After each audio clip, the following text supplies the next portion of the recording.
చూస్ country delight, live better. ఇప్పుడే country delight app ని download చేసుకోండి. నాన్నగారు పోయిన తర్వాత మీరే వద్దనుకుని వదిలిపెట్టేశారా ఆయన్ని, లేకపోతే ఆయనంతటా ఆయనే? అప్పటికే అతను వ్యసనపురుడు అయిపోయాడండి, అది నాకు తెలియలేదు. ఫిలిం నగర్లో అచ్యుత్ రెడ్డి గారి స్టూడియో తీసుకున్నాడు లీజ్కి నా డబ్బులతోనే. తీసుకున్న తర్వాత అక్కడ మోసం, దగ, సర్కిల్, అంత చెడు సర్కిల్ని పెంచుకోవటం ఇవంతా నేర్చుకున్నాడు తను బాగా. అక్కడ డబ్బులు సంపాదించి దాచుకొని లేవని నావి తింటున్నాడు. నావి అక్కడ ఏమేం చేయకూడదో అవన్నీ చేసుకొని ఒక ఎంపీకి క్యాన్వాసింగ్కి వెళ్ళాడు. మరి ఆవిడ గెలిచారంట. అప్పుడు గెలిచిన తర్వాత ఇతను ఫేస్బుక్ ఎంబడి పడ్డాడు బాగా.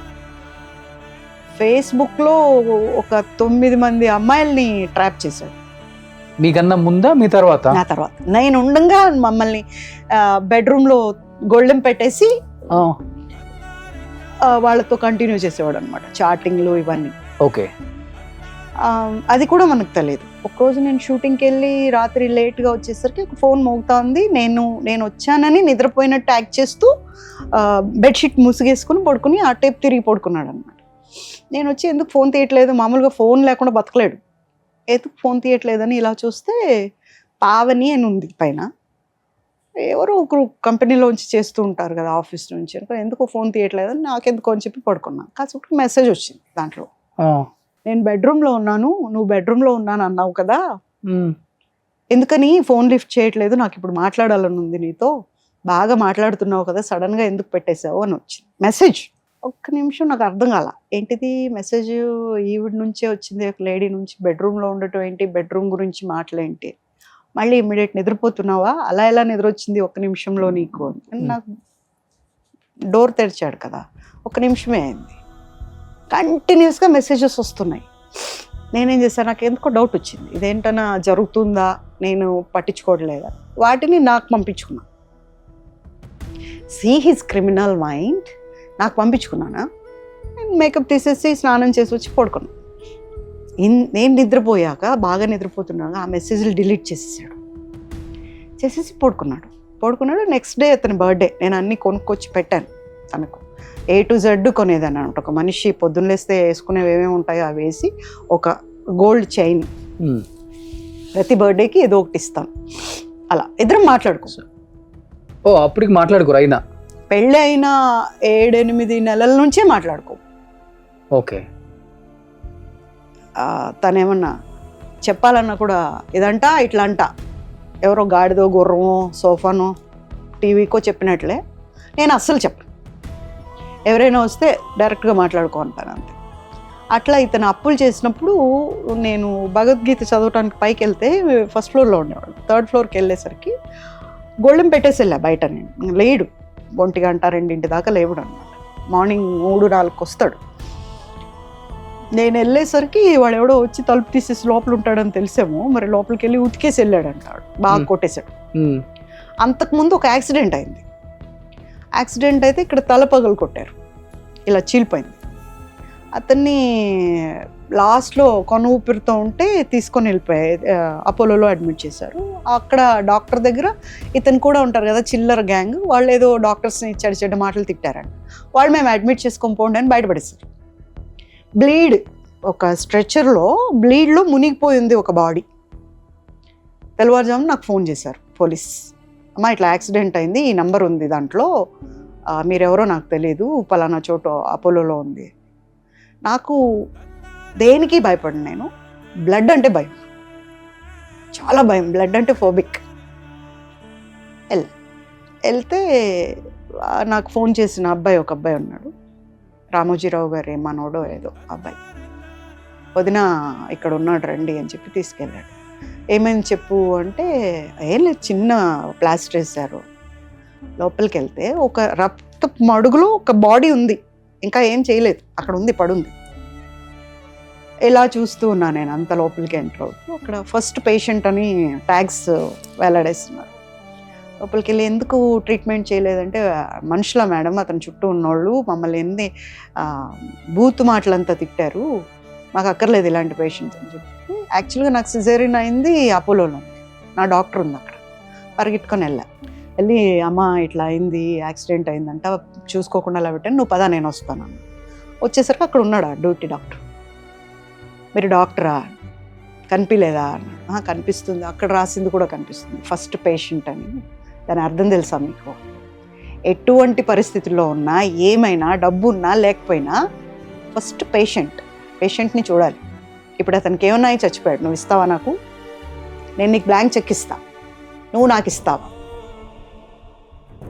పిలవండి ప్రతాప్ రెడ్డి గారిని మాట్లాడతాను. పెద్దగా గొడవ చేసేసరికి మా డాక్టర్ వచ్చి ఇమ్మీడియట్గా తీసుకెళ్ళి లోపలికి వెళ్ళి చేసి అంతా చేసి ఇచ్చేస్తే రోడ్డు మీద యాక్సిడెంట్ అయినందుకు అతనికి ముందు నుండి లేనిపోని వ్యసనాలు ఉన్నాయేమో నాకు తెలీదు.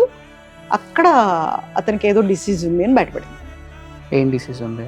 ఏదో పేరండి నాకు తెలియదు. మొత్తానికి మనం దగ్గరికి వెళ్ళకూడదంట, మాస్క్ వేసుకోవాలి, గ్లౌజ్ వేసుకోవాలి, ఇట్లా ఏదో చెప్పారు. మీరు అసలు దగ్గర ఉండదని, బాబుని అసలు దగ్గరకు పంపించదండి అని చెప్పారు. అక్కడ ఉంది పడింది ఎవరు, మీ వారేనా? ప్లీజ్ అండి మీరు ఏమైనా అనండి, నేను మాట్లాడతాను, కానీ వారు హస్బెండ్ అని మాత్రం అతను. ఓకే, అతని పేరు విజయ్ గోపాల్. ఓకే, అతను అనండి దయచేసి, మీరు ఏమనుకోవద్దు. నాకు అసలు అప్పుడు ప్రేమే లేనిదా అంత దూరం వెళ్ళి అంత గొడవ చేశారా ఆయన గురించి? మరి అప్పుడు అంటే సిచ్యుయేషన్ ఏంటి అంటే, చావు బతుకుల్లో ఉన్న ఒక మనిషి, మానవత్వం ఇంపార్టెంట్ ఫస్ట్. దాని తర్వాత ఏమైనా నువ్వెంత తెలుసుకుందాం అంటే తర్వాత. బట్ అక్కడ కండిషన్లో ఇతను బిలాంగ్స్ టు నేను అనేది అక్కడ ఎంటర్ అయి ఉంది. ఒకటి. రెండు, ఒక మనిషి రక్తంలో కొట్టుకుంటున్నాడు. నేను అలాంటి కల్చర్లో రాలా. ఏమైనా సరే ముందు హెల్ప్ చేయాలి. మేము అప్పటికీ మాట్లాడాం, అంత ట్రీట్మెంట్ చేసాం. మా అమ్మ నాన్న వచ్చారు, మా అక్క వచ్చింది, అందరూ చూశారు, అంతా చేశారు. అంతా అయిపోయాక ఇంటికి తీసుకొచ్చాం. 1 సంవత్సరం లేట్ ఇతను ఏదో ఆపరేషన్ చేశారు 8 గంటలని. 6 గంటలో వస్తామని 8 గంటలు అయింది ఆపరేషన్ నుంచి బయటికి రాలా. అప్పటికి మా అమ్మ వాళ్ళు వచ్చేసారు.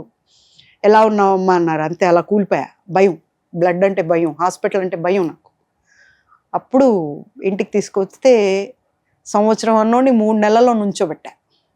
తనకు పెట్టిన తిండి కానివ్వండి, ఏమైనా కానివ్వండి, అలా చేసి చాకిరీ అంటారు కదా, నేనే దగ్గర నుంచి చూసుకున్నారు. నేనే బాత్రూమ్ వెళ్తే కూడా నేనే, మాట్లాడకపోయినా నేనే చేస్తే లేచి నుంచి మూడో నెలలో ఏంటి ఏదో పెద్ద పొడిచానని చెప్పి ఎగేసుకుంటున్నావు, ఏం చేసావు నువ్వు నాకు అన్నాడు. నాకు ఒకటే అలవాటు అండి చిన్నప్పుడు నుండి. ఇప్పుడు నేను మీకు ఏమైనా చేశాను అనుకో, నేను చేశానని ఎవ్వరికీ చెప్పను. నాకు చెప్పుకునే అలవాటే లేదు. ఎందుకంటే అంతే, అది చెయ్యాలన్నాం, చేసాం అంతే. కామ్గా ఉన్నాను. ఒక అతను వచ్చాడు, ప్రొడ్యూసర్ అని. నేను I was with half hands dress, నైటీలో ఉన్నా. అటు ఇటు నా ఇల్లు అండి, నా ఇంట్లో నేను తిరుగుతున్నాను. He was looking badly. అది తెలుస్తుంది, ఒక మనిషి మనల్ని గుచ్చి చూస్తుంటే ఆ గుచ్చింది తెలుస్తుంది మనకి. నేను ఇలా చూసినప్పుడు తల తిప్పుకోవటం, నేను లేకపోతే ఇలాగే చూడటం, అలా చేస్తున్నాడు. నాకు నచ్చలా. ఏంటిది అనుకొని నేను లోపలికి వెళ్ళిపోయి డ్రెస్ మార్చుకొని వచ్చా. ఐ ఫెల్ట్ అనీజీగా అనిపించింది. వచ్చి ఇలాంటి వాళ్ళని ఇంటికి రానియద్దు అని చెప్పి, ఇంటి దాకా అసలు ఇంతవరకు ఎప్పుడూ లేదు, ఇంటికి ఎందుకు తీసుకొచ్చావు, ప్రొడ్యూసర్స్ నేనే పిలవలేదు, హీరోయిన్ అయ్యి నువ్వెందుకు పిలిచావా? అతను చాలా మంచోడు. వెళ్ళిపోయా. నెక్స్ట్ డే ఎక్కడికో పోయి 2 లక్షల డబ్బు ఏదో జేబులో పెట్టుకున్నాడంట. గొడవ వేసుకొని కొట్టి ఆ డబ్బులు తీసేసుకొని పంపించారు. ఓకే. మళ్ళీ ఇంటికి వచ్చాక అక్కడ చెప్పటం, వీళ్ళు గొడవలు పెట్టడం వాళ్ళకి, నువ్వు రారా చూసుకుంటావంటే ఒక్కడే వెళ్ళాడు. మళ్ళీ ఉతికి పంపించారు. ఆల్రెడీ కట్టుల్లో ఉన్నాడు, ఇంకా కోలుకోలేదు. 3 నెలలు అయింది, లేచి నుంచున్నాడు, తిరుగుతున్నాడు. మళ్ళీ వాడిని రెచ్చగొట్టాడు. రా అంటే చూసుకుందామని వెళ్తే మళ్ళీ కొట్టి పంపించారు. మళ్ళీ బ్లడ్ వచ్చి నాకు ట్రీట్మెంట్ ఇప్పి అంటే హాస్పిటల్లో ఏమని చెప్పాలి? ఇంకా వచ్చావు ఏమని చెప్పాలి? పరువు ఉండాలా కొంచెం అయినా. నాకు నువ్వు ట్రీట్మెంట్ ఇవ్వమంటావు, నేను ఎందుకు ఇస్తాను ట్రీట్మెంట్?